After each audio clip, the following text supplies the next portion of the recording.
भगवान के जैसे इतने लोग मेरी जिंदगी में मिले। इनका कैमरा का बैग चोरी हो गया। मैं जानता नहीं साहब। अरे दे देना वापस। खुदा कसम मुझे मालूम नहीं। उनके सामने झुकते झुकते भगवान की तो बारी आई ही नहीं। एक बार जाएंगे तो बात करेंगे तब। एक डॉक्टर को अपने मरीज का बैकग्राउंड नहीं देखना चाहिए, लेकिन मेरे पास उस समय ऐसे महान आदर्शों के लिए वक्त नहीं था। आज की इस वीडियो में हम बात करेंगे एक ऐसे नायाब कलाकार की जो दिल से कलाकार है। ए बुड्ढे, सुना नहीं क्या पंजा लड़ाएगा?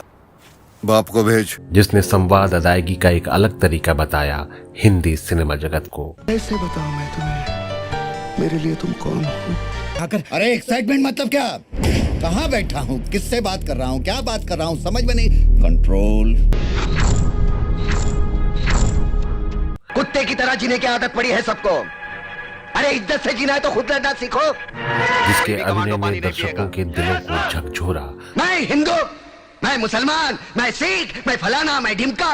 एक लाठी को तो कोई भी तोड़ सकता है, लेकिन लाठी के भारे को तोड़ना मुश्किल है। मैंने बचपन में पढ़ा था, स्कूल में, तीसरी में। और इतना झकझोरा कि उसके डायलॉग ने हर उस संवेदनशील दर्शक को सोचने और एक बार फिर से सोचने पे मजबूर कर दिया। तो समझा रहा हूँ, पागल हूँ मैं, भूसा भरा पड़ा है मेरे दिमाग में। क्यों बातें कर रहा हूँ इन पत्थरों से? हंसो। जिसने अपने अभिनय से दर्शकों के दिलों पर वो मुकाम बनाया जिसकी जगह लेना किसी दूसरे कलाकार के लिए शायद ही मुमकिन हो। एक खटमल पूरी रात को अपाहिज कर देता है, साला एक मच्छर आदमी को हिजड़ा बना देता है। दोस्तों, क्या आपको पता है कि नाना एक बार एक शो में दर्शक ने रेप के सीन पर ताली बजा दी। इससे नाना नाराज हो गए और शो को बीच में ही छोड़ दिया। क्योंकि आत्मा और अंदर का इंसान मर चुका है, जीने के लिए घिनौने समझौते कर चुका है। साला एक मच्छर आदमी को हिजड़ा बना देता है। क्या आपको पता है कि नाना फिल्म साइन के बाद एग्रीमेंट करते हैं तो उसमें कम से कम एक बार झगड़ा करने की शर्त भी मेंशन कराते हैं। हम भगवान के चहीते जानवर इंसान जिंदगी को गाली बनाए बैठे हैं। क्या करे साला, साला एक मच्छर आदमी को हिजड़ा बना देता है। आपको पता है कि नाना किस दोस्त और किस निर्देशक की मदद के लिए उन्होंने अपना घर तक गिरवी रख दिया था? तुम्हें गलत समझा, तुम अपना खून बहाकर मेरे घर की इज्जत बचाते रहे। दोस्तों, क्या आपको पता है कि बचपन में नाना को खुद के काले रंग पर चिढ़ क्यों आती थी? क्या आपको पता है कि नाना जब छोटे थे तो उन्हें स्कूल जाने के बाद मुंबई के चूना भट्टी में काम करने के लिए जाना पड़ता था और उनके स्कूल से 8 किलोमीटर दूर था। आज देखेगा क्या होता है दीवाना। क्या आपको पता है कि नाना पाटेकर अपने इनकम का कितना % किसी दान कर देते हैं? नमस्कार दोस्तों, मैं हूं विजय पांडे और आप देख रहे हैं golden moment with Vijay Pandey. Video में आगे बढ़ने से पहले आप हमारा चैनल सब्सक्राइब करना ना भूलें।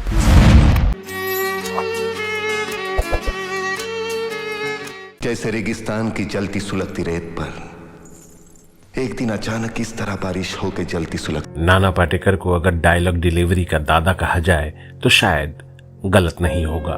उनका नाम आते ही एक बेखौफ इंसान की छवि सामने आती है। एक ऐसा इंसान जो बोलना शुरू करता है तो बिना रुके कई मिनटों तक ऊंची आवाज में सच को सबके सामने लाने के बाद ही चुप होता है। आतंकवादी हमारे लोगों को मार रहे थे और हमारे डॉक्टर्स उसकी मरहम पट्टी करना चाहते थे। क्रांति की राह पर एक और कुत्ते की मौत मरने जा रहा है, कल कोई और मरेगा, हमें क्या? हम इसी तरह जीते रहेंगे। नाना पाटेकर की चर्चा जितनी एक्टिंग को लेकर होती है उतनी ही चर्चा उनके विवादों की भी रहती है। नाना के बारे में कहा जाता है कि जिस डायरेक्टर के साथ वो काम करते हैं उसके साथ नाना का एक बार झगड़ा जरूर होता है, कभी कंटेंट को लेके या कभी कंटेंट के प्रेजेंटेशन को लेके। वो जो खो चुका था जिंदगी फिर जिंदगी पा जाए, वो जो मर चुका था जी उठे और फिर कहे और फिर कहे और फिर कहे। क्योंकि नाना का किसी भी सीन को करने का उनका एक अपना नजरिया होता है। अगर निर्देशक ने उस सीन को नाना को समझा दिया और नाना उससे कन्विंस हो गए तो नाना उसे वैसे ही कर देते हैं।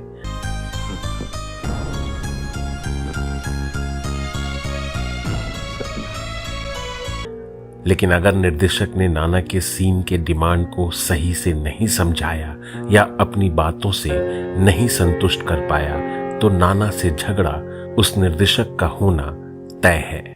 अरे कौन भौंक रहा है ये बदतमीज? क्या कर रहे हो यार, क्या कर रहे हो? इतना बड़ा आदमी दिखाई नहीं दे रहा तुमको यार? देखो यहाँ घोड़ा रोकना है, उतरना है, चल के आना है, लड़की के बाप से हाथ मांगना है। कुछ अच्छा काम करके जा रहा हूँ, सुकून है। एक दूसरे को जलाते वक्त तुम्हारा ईमान कहाँ गया था? भाड़ में। इसलिए नाना जब फिल्म साइन के बाद एग्रीमेंट करते हैं तो उसमें कम से कम एक बार झगड़ा करने की शर्त भी मेंशन कराते हैं। 5 का दो, 5 का दो, डांटता था। जीवन की तमाम परेशानियों और दुखों ने नाना पाटेकर को एक अलग किस्म का एक्टर बना दिया। उनके अभिनय के सभी कायल हैं। ऐसे जिहाद के बाद तू समझता है तुम्हारा, और यही कारण है कि उन्हें आज तक कई बार राष्ट्रीय फिल्म पुरस्कार और फिल्म फेयर पुरस्कार से सम्मानित किया जा चुका है। उन्हें पद्मश्री सम्मान भी मिल चुका है। वे फिल्म इंडस्ट्री में अपने डायलॉग को बोलने की स्टाइल को लेकर काफी मशहूर हैं। उनके अभिनय के दीवाने आपको हर आयु वर्ग में मिल जाएंगे। उनका नाम राष्ट्रपति पदक के लिए प्रस्तावित किया गया है। ये लेके मैं क्या करूं? वो मुझे छोड़कर चली गई। नाना पाटेकर फिल्मों में आने से पहले थिएटर में काम किया करते थे। उन्हें प्रति शो के हिसाब से 50 से 75 रुपए मिला करते थे। शुरुआत में जब नाना पाटेकर केवल थिएटर करते थे उस वक्त उन्हें पैसे की दिक्कत भी काफी होती थी। वहीं उनकी पत्नी नीलकांति की सैलरी प्रति माह 2500 रुपए थी। एक इंटरव्यू के दौरान नाना पाटेकर ने बताया कि उस मुश्किल घड़ी में नीलकांति ने मुझसे कहा कि आप पैसे की चिंता मत कीजिए और अपना काम मेहनत से करिए। इसके बाद नाना पाटेकर ने करीब 1 दशक तक थिएटर किया। कैसे बताना है तुम्हें मेरे लिए तुम कौन हो? एक बार उनके एक नाटक को देखने मशहूर अभिनेत्री स्मिता पाटिल आई। स्मिता पाटिल नाना की एक्टिंग से बेहद प्रभावित हुई और उन्होंने बॉलीवुड में एक्टिंग करने के लिए उनसे कहा और नाना फिल्मों में आ गए।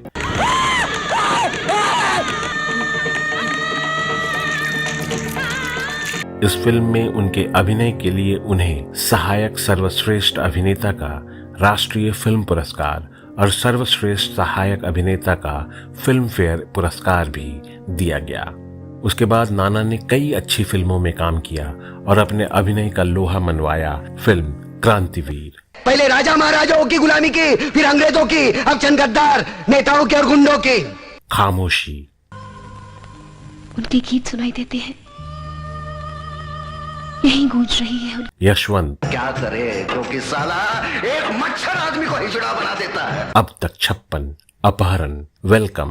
शराफत खत्म नहीं हुई इस दुनिया में। मैं कुछ नहीं हूँ, लेकिन ऐसे ही समझते हो तो मेरा एक काम करो। हुक्म। राजनीति उनकी प्रमुख फिल्मों में से एक है। ऐसी सरकार में अब विश्वास नहीं रहा जनता का, गिरा देंगे हम इसको। फिल्म प्रहार की है जो नाना पाटेकर कर रहे थे। अपने काम में और निखार लाने के लिए नाना ने आर्मी की ट्रेनिंग ली। इसके लिए वे 3 महीने तक इंडियन आर्मी के बीच रहे। इस फिल्म में उनके अभिनय की खूब सराहना हुई। आर्मी ने उन्हें एक ऑफिसर की रैंक भी प्रदान की। अब तुम उसे उठाकर लेके चलोगे, उसकी हालत खराब। इतनी शक्ति हमें देना दाता, मन का विश्वास। दोस्ती के मामले में नाना का दिल बहुत बड़ा है। अपने दोस्त निर्देशक एन चंद्रा की मदद के लिए उन्होंने अपना घर तक गिरवी रख दिया।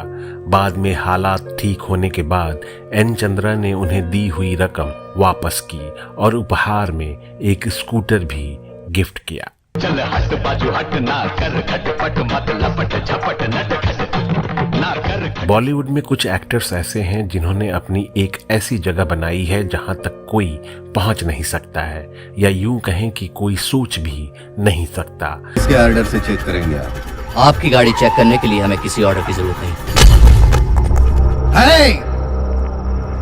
बिल्कुल है। नाना पाटेकर बॉलीवुड के ही एक ऐसे स्टार हैं जिनकी शख्सियत ही बाकियों से अलग बनाती है। नाना पाटेकर अब बहुत ही चुनिंदा फिल्मों में नजर आते हैं, लेकिन शानदार फिल्मों में नजर आते हैं। जैसे पिछले साल नाना एक मराठी फिल्म नट सम्राट में नजर आए। हर कोई उस फिल्म को देखकर बस उनकी तारीफ करते रह गया था। मग विस्कटलेल्या हाडांचे हे सापळे घेऊन ये करुणा करा, आम्ही थेरड्याने कोणाच्या पायावर डोकं आदळायचं रे. नाना पाटेकर अपने आप में बेहद अलग तरह की पर्सनालिटी है। वो ना कभी सुपरस्टार दिखने की कोशिश करते हैं और ना ही कभी डिप्लोमेटिक बातें करते हैं। मंदिर मुझे अच्छा नहीं लगता, मंदिर में जाने के बाद मुझ में जो बदलाव आता है वो मुझे अच्छा लगता है, इसलिए मुझे मंदिर अच्छा लगता है। उन्हें जो भी सही लगता है वो बस वही करते हैं। मैंने कहा मैं पाखंडी किस्म का आदमी हूँ, हम कहीं जाता नहीं, कोई बात कोई कुछ बात। नाना पाटेकर बॉलीवुड के असली एंग्री यंग मैन है। परिंदा फिल्म के क्लाइमेक्स के दौरान एक गलती की वजह से वो बुरी तरह जल गए थे और वही गलती फिल्म के डायरेक्टर विदु विनोद चोपड़ा ने अगली फिल्म में की तो नाना पाटेकर ने उनकी क्लास लगा दी थी। नाना पाटेकर एक बहुत ही गुस्सैल प्रवृत्ति के भी इंसान हैं। मनीषा कोइराला और नाना पाटेकर के अफेयर के चर्चे बॉलीवुड में काफी लंबे समय से मीडिया में छाई रही थी, लेकिन खबरों की माने तो नाना पाटेकर के गुस्सैल व्यवहार के कारण उनका रिश्ता टूट गया था। नाना पाटेकर का शुरुआती जीवन बड़ा ही संघर्षों में बीता। जब वे छोटे थे तो उन्हें स्कूल जाने के बाद मुंबई के चूना भट्टी में काम करने के लिए जाना पड़ता था, जो उनके स्कूल से 8 किलोमीटर दूर था। परिवार में 7 भाई बहन थे, जिनमें से 5 की मौत हो गई। शादी हुई तो 2 साल बाद ही नाना पाटेकर के बेटे का निधन हो गया। नाना पाटेकर अपने घर में सबसे काले थे। उनके अंदर इस बात को लेकर बहुत ही हीन भावना थी। नाना इस हीन भावना से बहुत ही बुरी तरह ग्रसित भी थे। बचपन में नाना को खुद के काले रंग पे बहुत ही चिढ़ आती थी। नाना को लगता था कि उनके पिता उनके अलावा उनके दूसरे भाइयों को बहुत प्यार करते हैं। वे अपने मोहल्ले के जिस लड़की से प्यार करते थे, उस लड़की ने नाना पाटेकर को सिर्फ इसलिए रिजेक्ट कर दिया था क्योंकि वे काले थे। दोस्तों, आपको ये बात जानकर हैरानी होगी कि नाना पाटेकर अपने इनकम का 90% दान कर देते हैं। वे आम लोगों के संघर्ष को बखूबी समझते हैं। कुछ साल पहले महाराष्ट्र में आए सूखे की वजह से कई किसानों ने आत्महत्या की थी और नाना पाटेकर ने अपनी तरफ से 15,000 रुपए की मदद करीब 60 परिवारों को पहुंचाई थी। और किसी की हंसी के हम मजे हो जाते हैं ना तो बड़ा मजा आता है, इससे बेहतर नहीं है। नाना पाटेकर काफी सादी और सरल जिंदगी जीना पसंद करते हैं। इसमें उन्हें जब भी मौका मिलता है तो वो जरूरतमंदों के लिए खुद आगे आ जाते हैं। नाना पाटेकर एक एनजीओ भी चलाते हैं जो किसानों, नदी संरक्षण और जरूरतमंद लोगों की मदद के लिए काम करती है। नाना पाटेकर नाम फाउंडेशन नाम से एक एनजीओ चलाते हैं। नाम फाउंडेशन वो भी एक ऐसी ही चीज है कि लगा चलो शुरू करते हैं कुछ। ये फाउंडेशन शिक्षा के लिए, अनाथ बच्चों के लिए, सूखा पीड़ितों, किसानों के लिए काम करता है। नाना पाटेकर के मन में सेना और सैनिकों के लिए कितना सम्मान है, ये बात 1999 में दिखी। कारगिल में जब हमारे सैनिक दिन रात लड़ रहे थे तो नाना की आंखों से भी नींद गायब थी। नाना पाटेकर ने कारगिल की जंग के दौरान सैनिकों का हौसला बढ़ाने के लिए बहुत सारा वक्त सैनिकों के साथ गुजारा था। नाना पाटेकर एक पोस्ट से दूसरी पोस्ट पर घूमते और सैनिकों से मिलते, लड़ रहे सैनिकों से बातचीत करते थे। कारगिल युद्ध के दौरान नाना पाटेकर ने कहा था, हमारी असली ताकत तोप और AK-47 नहीं बल्कि हमारे जवान हैं। उन दिनों नाना पाटेकर ने एक लंबा वक्त सैनिकों के साथ गुजारा। विदर्भ और मराठवाड़ा में किसानों के लगातार आत्महत्या के मामले सामने आने के बाद नाना ने किसानों से कहा था कि मेरे किसान भाइयों, अगर आप जिंदगी से हार कर उसे खत्म करने की ठान लें तो एक बार मुझसे जरूर मिलें। और उस समय नाना पाटेकर ने लगातार उन इलाकों में काम किया जहां किसानों के आत्महत्या के मामले सामने आए थे। उन्होंने किसानों की विधवाओं की मदद की और कर्जदार किसानों की भी। नाना पाटेकर ने महाराष्ट्र में सूखे से बुरी तरह जूझ रहे किसानों की हालत पर कहा था कि कार के शीशे पर अगर कोई भिखारी आए तो उसे दुत्कारिएगा मत, वो हमारा किसान भी हो सकता है। ये बात कहते हुए नाना की आंखें भर आई थीं। नाना पाटेकर ने लातूर और दूसरी जगहों पर पड़े भयानक सूखे के लिए काफी आर्थिक मदद भी की थी। नाना पाटेकर एक अच्छे एक्टर तो हैं ही, साथ वह एक बेहद अच्छे कुक भी है। नाना पाटेकर को खाना बनाने का बहुत शौक है। वो अक्सर अपने दोस्तों के लिए खुद खाना बनाते हैं। हर फन मौला नाना पाटेकर ने अपने सामाजिक कामों के लिए लोगों के दिलों में जो जगह बनाई है, नाना पाटेकर को हमारा सलाम। दोस्तों, हमारा ये वीडियो आपको कैसा लगा, हमें अपनी राय कमेंट बॉक्स में जरूर लिखिएगा। और हाँ दोस्तों, अगर आपने हमारा चैनल सब्सक्राइब नहीं किया है तो आप इसे सब्सक्राइब कर लें, ताकि हम आपको हिंदी सिनेमा के ऐसे ही नायाब कलाकारों के ऐसे ही नायाब किस्से सुनाते रहें। अब अपने इस होस्ट और दोस्त विजय पांडे को दीजिए विदा। तब तक के लिए नमस्कार, धन्यवाद, शुक्रिया।